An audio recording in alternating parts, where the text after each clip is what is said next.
So, hello everyone, welcome back, and thank you for attending Everybody Eats. Before we get started, we do need to go over some general housekeeping. If you have any questions throughout the session, please do keep them in the chat box to your right under question and answer, and Kojo will provide some practical answers at the end. This session will be recorded and made available on demand on the BYP Network conference site. I will now hand over to Kojo, cultural strategist at My Runnway Group, and our host, Mlavontelle, presenter, producer, and DJ. Welcome both. The floor is yours. Lovely. Hello. Can everyone hear me? I can. I'm assuming everyone else can then. How are you, Kojo? I'm very well today. Oh, How there are we you? go. That's what I needed. Nice and big. How are you? You good? I'm good. Good. Amazing. Spirit. Thank you for that, Ruth. So just to reiterate, this session will be entitled Everybody Eats. And I'll be speaking to Kojo, founder of My Runnway Group. Do you ever have like a tongue, is it a tongue twister for you? Well, I've been saying it for like 8 years, so I think my I'm used God. to it. Sometimes I'm like, my You're on your own Runnway here. Group. I've been You're on your struggling. own here. It's just you. Must be just me, honestly. Yeah, founder of My Runnway Group, and of course, cultural strategist, and of course, creative director. So let's just go straight in. Talking about yourself, maybe a short introduction into what you've done, because then I'm going to ask you kind of some specific questions about your career, your journey, and also if you guys in the session have any questions, please put them in the Q&A box, not the chat box. Because we want to keep them separate so we know where the questions are. But of course, feel free to comment in the chat box any of your thoughts, etc. throughout the session. But yeah, let's just start with a short introduction, kind of just an overview of Kojo Marfo. Thank you. I'm founding director for My Runnway Group. I studied aerospace engineering in Coventry. That's where I kind of connected to my creative side. For me, it was more of a survival thing because I needed money to stay in uni. So I didn't qualify for like government loans, grants, none of that. So my way of getting into the creative arts was pretty much just to make money to pay for like my fees and general upkeep, rent, all of that kind of stuff. And I just realized I had a purpose for it. So just been developing that progressively over the last 8 years. And at the moment, My Runnway Group is currently a community empowerment organization that has a focus on emerging creatives and very recently Black businesses. So we've kind of used creative ways to solve issues in our community in the areas of commercial visibility, in the areas of connecting people to senior professionals, access to grants, general career guidance in general. So that is what's been keeping me busy for the last 8 years. I'm sure it's been keeping you very, very busy. There's a lot it entails. It sounds like, oh yeah, I'm just the founder of My Runnway. But oh my goodness, it entails so much. You've worked on so many projects and campaigns over the years. Like there's so much you've got up to.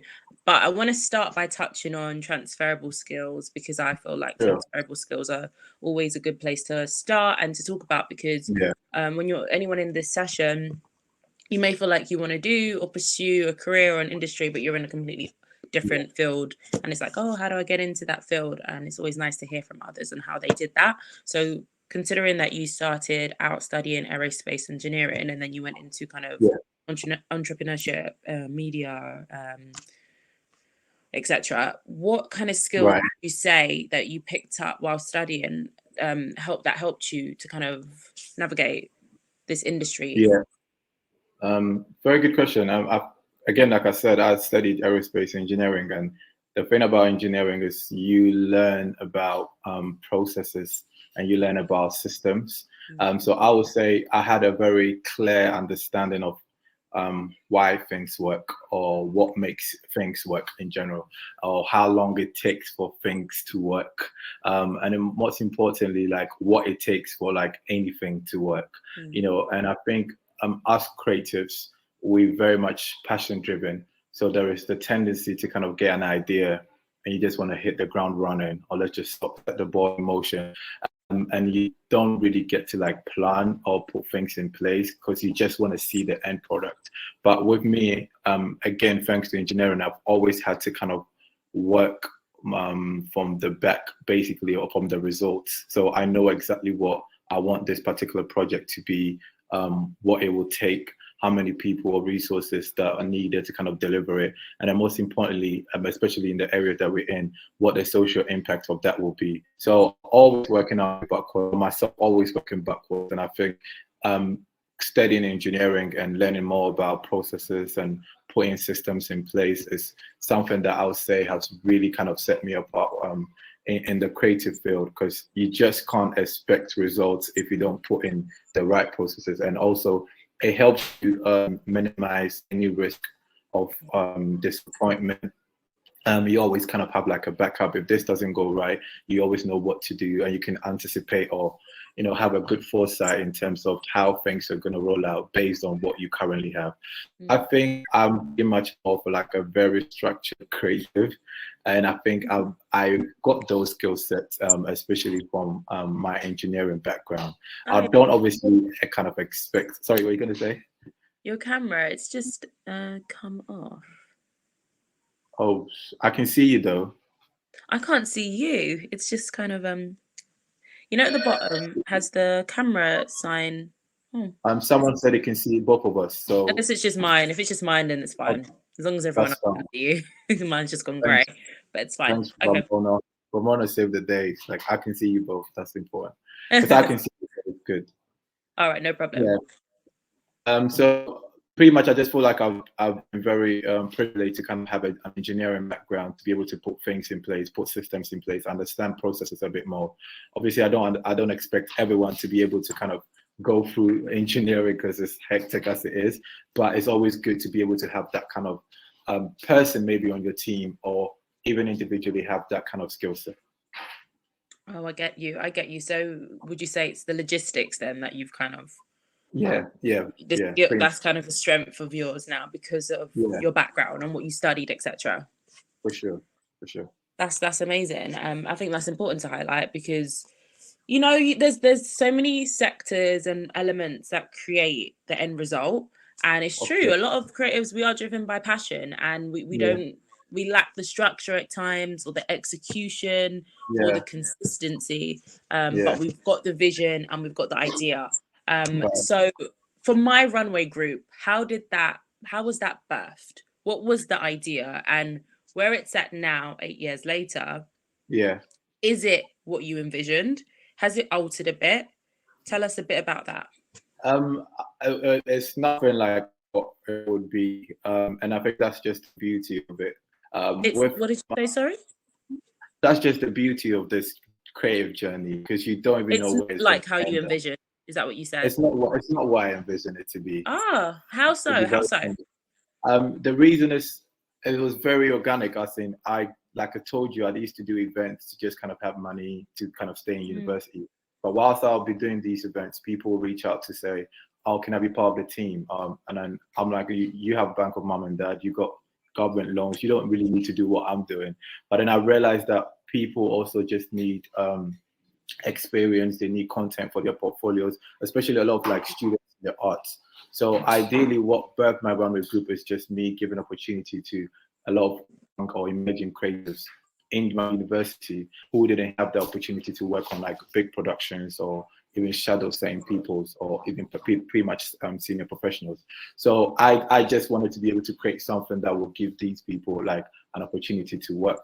So the very first creative production, we had a team of about 100 people, and that includes like models, creative directors, videographers, poets, just different people from mixed art, just trying to come together to do something for their own like personal good. And then that became something that I realized that, we kind of have a model here. So scaled it up into a community initiative. So you don't have to just be a student or a creative to be part of my Runway group anymore. As long as you lived in Coventry, because that's where I was studying at that time, you could still be part of the team. So the next step was basically reaching out to different creatives that don't necessarily go to Coventry University, but we're looking for opportunities in the creative arts. And then we realized that the creative production was like a very huge success as well. And we scaled it up into a regional initiative. So for the first time, we had creatives from Birmingham, Coventry, Leicester, Warwick, Loughborough, all working like the same creative production over like a 3 to 6 month period. And then hit a glass ceiling in the Midlands. So elevated to like London, and then that's when we kind of put some sort of like business model around it, and then focused more on like the youth development, creative employability model, where we'll run a lot of masterclasses, run a lot of seminars, workshops, build like educational programs and all of that kind of stuff. So that was like another stage of it. So it just overshadowed the creative production or the show that people knew us for. And then we started going more into community initiatives, helping homeless people, and which is basically giving opportunities for people that want to be better people in the community to also get involved in our programs, and then doing art exhibitions, giving them opportunities for, again, emerging creatives in visual arts to kind of use arts to highlight more issues in the community and stuff like that. And then very recently kind of having like our own store and all of that. So I believe it's just been very progressional in terms of this is the stage we are, this is what we need to do for our community. And our community is pretty much emerging creatives and then Black businesses. What do Black businesses need in terms of commercial visibility? What do emerging creatives need in terms of support, structure, direction? And we build our programs around these quote unquote issues in our community, and then use creative initiatives to kind of roll it out. So I never thought we would have our own creative space or office in the sense of London, like banging Carnaby. I never thought that was possible. Or I didn't even see it, because in my head it was like more creative production. I didn't think that we're going to have our own creative agency, or we're going to have our own charity initiative. It was never that. But then I think I don't like to think a bit too far ahead when it comes to my Runway group, because it just works better when it's more progressional. Okay. See, I like that. I like hearing from different people on their thought process, because some other people would say you have to have a 3-year plan, etc. And it doesn't always work for everyone. No, you just need to know what works for what. I can have a 3-year plan for a project for like let's say for Black in Carnaby, or for homeless where the art is, or for around this town. So all of the different things, I can have a long-term plan for it, and then know how to kind of who to bring in and how to elevate it. But for my Runway group and the way it's shaped, I just like for it to take its own course, where I kind of steer the direction and build the vision, and then we take it from there.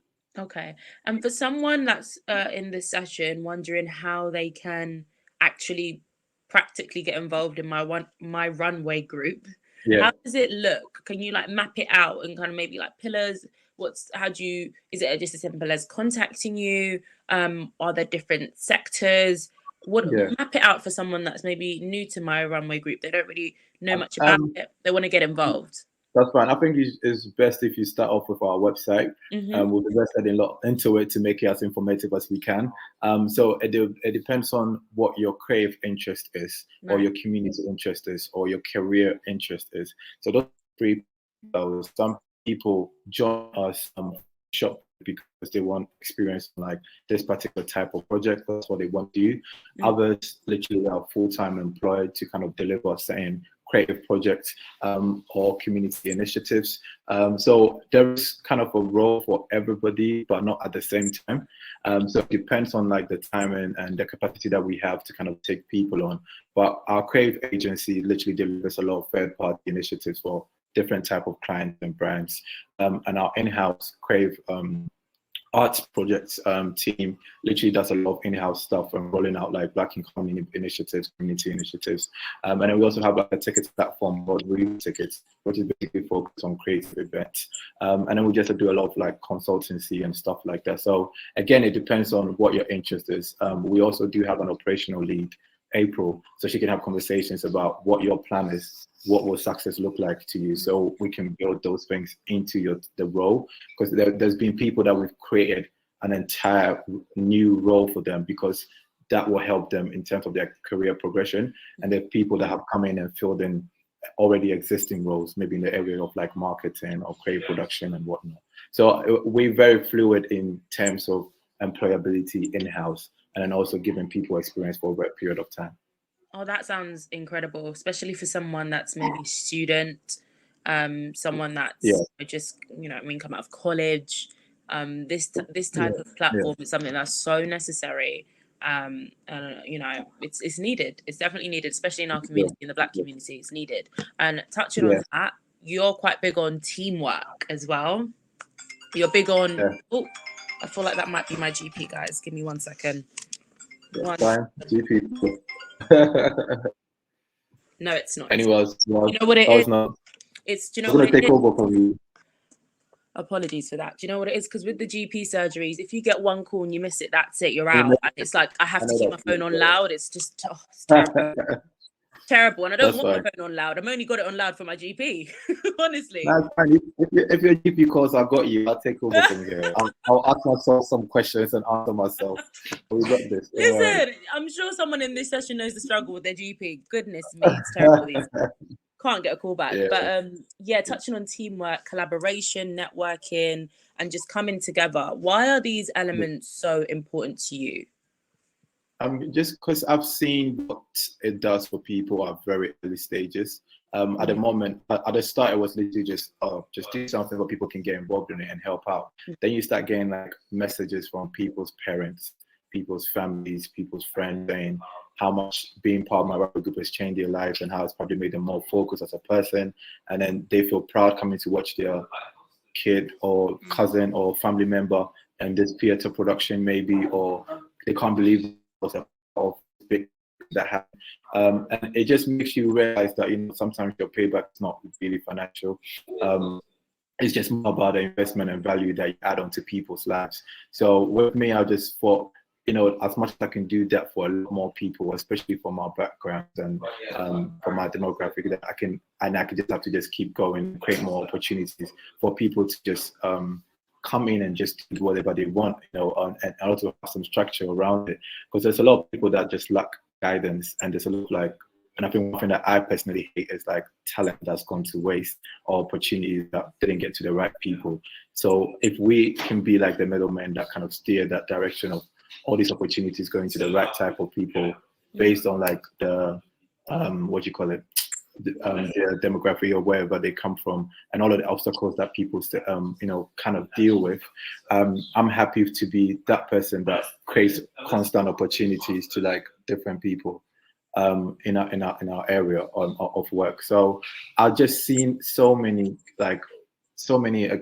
examples or experiences with people in our community, and I just feel like, there need to be a lot more My Runway groups, or we just have to have a lot more conscious effort to open a lot more doors for others and not feel like we're the only people working with these type of people or higher ups, but just have a more conscious approach to everyone else, because everyone needs help. Someone's helped me at one point in my life, or other people in the team, and we just have to have that in our fabric of as a community. So we just have to constantly create more opportunities to people, and then I can't do everything by myself. And then people that come in and doing an amazing work for My Runway group for whatever time they were part of us, for a year, for 2 years, for 6 months.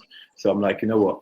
There's a lot more of those people out there. So the more you collaborate, even if it's not on a team-to-team level, it's just going to change someone else's life or give opportunity to other people in general.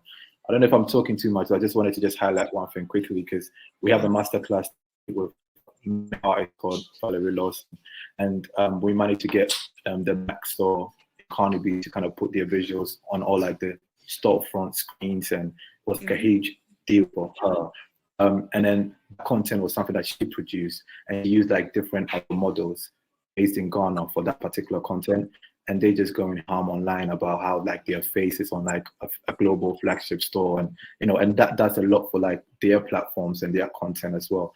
But obviously we didn't think about that when we're kind of creating a masterclass for someone to do a session like that. So it's all of these moments that they're very much priceless, and that's what keeps us going. Definitely. And what would you say if you had to single out the main thing that hinders collaboration within the Black community, and what we could improve on as a collective? Yeah, I think we need more clarity when we want to collaborate, because sometimes, like, let's say I'll see you, I'm like, oh, Mazik, you're doing your thing. Like, let's just do something. And it's just that a lot of let's just do something, and less planning. It's just more vibes, and you're shortchanging yourself, and you're shortchanging the community if you don't put a lot of work into this. I see this more as like my ministry, and I'm pretty sure you see that too. So if we're coming back together to work on something, then we're both serving our ministry, and we need to make sure the right things are put in place to make sure the people that are the beneficiaries of this particular project that we're collaborating on or idea that we're developing are getting right. Because it's something ticketed, people parting with their hard-earned money. They need to get exchange of value. Even if it's not ticketed, they also parting with their time of their day.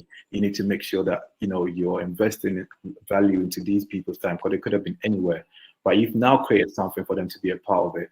You either go hard or go home. And I don't believe in mediocrity at all. So important for us to just have clarity and good planning processes whenever we want to collaborate, and not just vibes. I love that. Not just vibes, honestly. I'm going to head over to the Q&A box real quick. Oluwafemi has said, what were the biggest challenges your business has faced? Thanks, Oluwafemi. I'll say definitely finance. We have big plans, big projects, because we want to impact a lot more people in our community. You mean in terms of raising funding and capital? A lot. Yeah, so that community, basically raising funding and capital, is just hard, if being honest. So sometimes you have to operate at a certain level, call in favors, just to kind of get things to work the way you want it to. But that if you had access to this amount of funding, you were able to kind of deliver high level performance. And also, it helps you to keep like a bigger team, which you have to pay people, and all of that kind of stuff. So I'll say funding is still like a big deal. And then also a gift and a curse will probably be team. Sometimes keeping the right people for a longer period can also be like a struggle, because sometimes they just obviously people want to go higher up, so they probably need a lot more money, and maybe your company might not be able to afford their new taste level in terms of wages, but they're just amazing people for your team.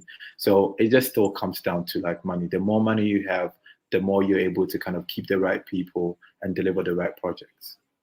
Yeah, because I was going to touch on capital, and how has the response been from like local government or your council?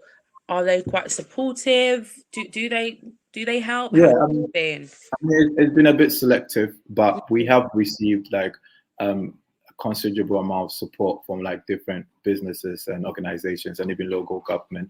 For Black in Carnaby, we were very privileged to kind of receive for creative initiatives. We got some from like Art Council, and sometimes it comes in from like business sponsorships and partnerships. But I think we want to have a no restriction type of funding come in, where people can just fund my Runway group ahead of the year to say, it doesn't matter what you're doing, just put the money into XYZ, because we're going to deliver. And we have we've been credible for the last 8 years. So it hurts when you have to constantly kind of prove yourself for a very small amount of money, and it's all tied into a project. And then if the project either doesn't happen or for whatever reasons, then you still have now to get another money to get another project. But sometimes you just need breathing money to just relax, plan ahead, all of that kind of stuff, without pressure to deliver any project. Like, I just want to be able to plan 2021 for the next 2 months without not delivering any projects, so I can do it and do it right with the right team too. There's no pressure. So we're working hard towards like getting some breathing money. And once we get that, hopefully it should make things a lot more easier. No, I completely understand you, 100%. Before, because we've just got about 6 minutes left of the session, so I want to touch on. And it went by so quick, but I want to touch on your most recent project, Black in Carnaby. Incredible project. Congratulations, honestly. Thank you very much. Thank you. Incredible. If you haven't checked it out as well, guys, head over to the website or the socials, have a look, get familiar with it. It was incredible. What would you say has been your biggest take from that project? Something you've learned, or something that's like almost in hindsight moment? I think it's really, I always believe that collaboration is like the key way to empower any community. But it's just kind of really honed it down to like a practical level. And we have a great relationship with Shaftesbury, who are the landlords of West End. And we've done a lot of like art exhibitions, pop-up initiatives or whatnot for like a short period. And it was going to be one of those Black History Month moments where we could have done like an art exhibition. But I've slowly come to realize that empowerment is just more than just hashtags and uploading black tiles. That side of it is great for marketing, but people just need to go home with something or look up to something. And I think the fact that we were meant to just be there for a month and it got extended to like 9 months, and we had so much in terms of publications from Forbes and Bloomberg and the London mayor visiting us and buying from us, it couldn't have just been something we would have done with like an art exhibition, not to discredit visual artists, but the fact that over 250 Black-owned businesses were able to be stocked, got content from it, actually made sales. It just shows how powerful as a community, if we open up our single opportunities to a wider audience, we'll be able to kind of have a lot more effect. Because I'm honest, we pretty much have like a very tiny marketing budget for Black in Carnaby, but everything became like word of mouth recommendation. Oh, I'm in West End, let me go check out the Black store, and make sure we kind of made our statement and bring Black-owned business on like our shop front. So you have people that will walk in and say stuff like, "What Black-owned business?" And you'd think online everyone's supposed to know what that means, right? But it also opens you up to modern day Britain. Not everybody's online. You know, the average British consumer is probably not spending line. They go to shop and they take their families out and they shop. But that's what a lot of Black businesses are missing out, because you're just rotating the same online consumers amongst each other. It's great for that e-commerce ecosystem, but you need to be connecting to like what Britain looks like. You know what I mean? And I think it gives that diversity in terms of footfall, in terms of families, race and tourists, all of that kind of people in the same place. So it really got to show that, you know, when we come together, there's so much that we can do. 100%, 1000%. And the way I'd like to end this session would be, what is a message that you'd like to leave with the community based on everything that you've learned and experienced over the last 8+ years of doing this? I would just say everyone needs to have some level of resilience. We're very much of a microwave community or generation or race, if I'm being honest. Especially a lot of emerging creatives want success overnight. A lot of people just probably see my Runnway group and the first question is, how do I get a store on Carnaby? And they don't know the 8 years backstories. They don't know the racism stories. They don't know, you know, and I'm not trying to get everybody to go through 8 years, but you also have to have some inbuilt resilience. If that's channeled through your faith, that will really help. In that way, you know for sure that regardless of whatever you're going through, it's also going to play a part in a greater good.